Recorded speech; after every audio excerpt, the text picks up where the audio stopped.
Hi friends, welcome to Nithya's food book. இன்றைக்கி நம்ம பார்க்க போகிற ரெசிபி மாங்காய் பச்சடி. இந்த மாங்காய் பச்சடி எல்லா வெஜிடேரியன் ஃபுட்டோடையும் சர்வ் பண்ணலாம். குறிப்பாக பிரியாணியோடு சர்வ் பண்ணுறதுக்கு ரொம்பவே நல்லாயிருக்கும். இது ஸ்வீட் அண்ட் ஸ்பைஸியாக இருக்கிறதுனால குழந்தைங்களும் ரொம்ப விரும்பி சாப்பிடுவாங்க. இங்கே ஃபஸ்ட்டு ஒரு நெல்லிக்காய் அளவுக்கு புளி எடுத்து வச்சுருக்கேன். இதை கொஞ்சம் தண்ணி சேர்த்துட்டு ஃபஸ்ட்டு ஊற வச்சு எடுத்துக்கலாம். இதில் ஒரு 12 கிராம் அளவு புளி எடுத்திருக்கேன். இந்த கடாயில் ஒரு 7 டேபிள் ஸ்பூன் நல்லெண்ணெய் சேர்த்துருக்கேன். நல்லெண்ணெய் சேர்த்து பண்ணும்போது தான் இந்த மாங்காய் பச்சடியோட டேஸ்ட் ரொம்பவே நல்லாயிருக்கும். ஆயில் சூடானதும் 1/2 டீஸ்பூன் கடுகு சேர்த்துக்கலாம். 1/4 டீஸ்பூன் வெந்தயம் சேர்த்துக்கலாம். கடுகு வெந்தயம் நல்லா பொரிஞ்சு வந்ததுக்கப்புறமா நம்ம எடுத்து வச்சுருக்கிற 2 காஞ்ச மிளகா சீடெலாம் ரிமூவ் பண்ணிவிட்டு சேர்த்துருக்கேன். இப்போது ஒரே ஒரு மீடியம் சைஸ் வெங்காயம் 100 கிராம் அளவில் ஒரு வெங்காயம் எடுத்திருக்கேன். கொஞ்சம் கருவேப்பிலை, 3 பச்சை மிளகா பொடியாக கட் பண்ணி வச்சுருக்கேன். இதையும் சேர்த்துக்கலாம். சேர்த்துட்டு இதை நல்லா வதக்கிக்கோங்க. வெங்காயத்தோட கொஞ்சம் பச்சை வாசனை போகிற வரைக்கும் வதக்குனா போதும். 1 டீஸ்பூன் இஞ்சி பூண்டு பேஸ்ட்,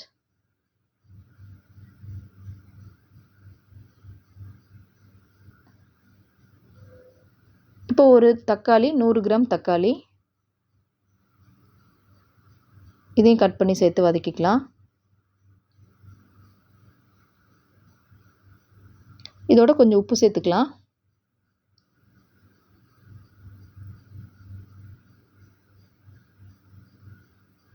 இப்போ இது 1 நிமிஷத்துக்கு கொஞ்சம் நம்ம மூடி வச்சுட்டு இது குக் ஆகட்டும். இப்போ பார்த்தீங்கன்னா கொஞ்சம் தக்காளியெல்லாம் கொஞ்சம் நல்லா மேஷ் ஆகி வந்திருக்கு. மஞ்சள் தூள் சேர்த்துக்கலாம். ஒரு 1/4 டீஸ்பூன் அளவு மஞ்சள் தூள், 1/2 டேபிள் ஸ்பூன் மிளகாய் தூள்.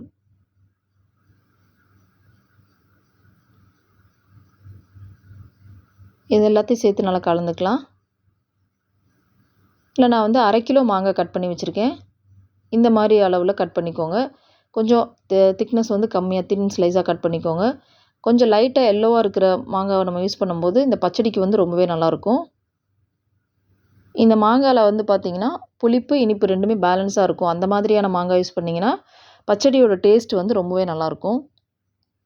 இப்போ இது எல்லாத்தையும் சேர்த்துட்டு நல்லா வதக்கிக்கலாம்.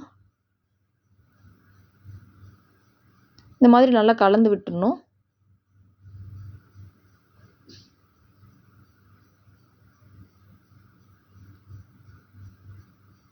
இதில் ஒரு 4 டேட்ஸ் சீடெலாம் ரிமூவ் பண்ணிவிட்டு சின்ன சின்ன பீசஸாக கட் பண்ணி வச்சுருக்கேன். இதையும் சேர்த்துக்கலாம். அந்த ஸ்டேஜில்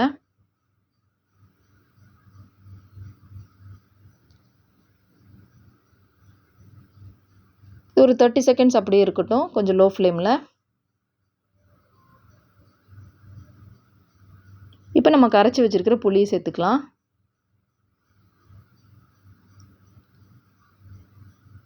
கொஞ்சம் 1/2 கப் தண்ணியை விட அதிகமாக தண்ணி சேர்த்து நம்ம அந்த புளியை கரைச்சி எடுத்துக்கணும்.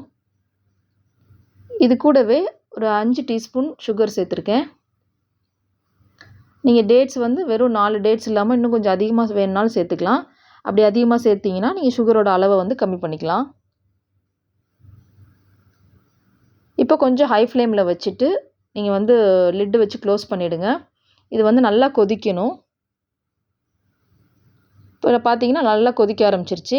இந்த ஸ்டேஜில் நீங்கள் ஸ்டவ்வை சிம் பண்ணிவிடுங்க. சிம் பண்ணிவிட்டு லிட்டு க்ளோஸ் பண்ணிவிடுங்க. இப்போ பார்த்தீங்கன்னா தெரியும், அதில் இருக்கிற தண்ணியெல்லாம் போயிட்டு கொஞ்சம் திக்காகி வந்திருக்கும். இந்த ஸ்டேஜ் வர வரைக்கும் நம்ம அப்படியே சிம்மில் வச்சு இந்த மாதிரி குக் பண்ணி எடுத்துடணும். அவ்வளோதான், நம்மளோட மாங்காய் பச்சடி ரெடி ஆகிடுச்சு.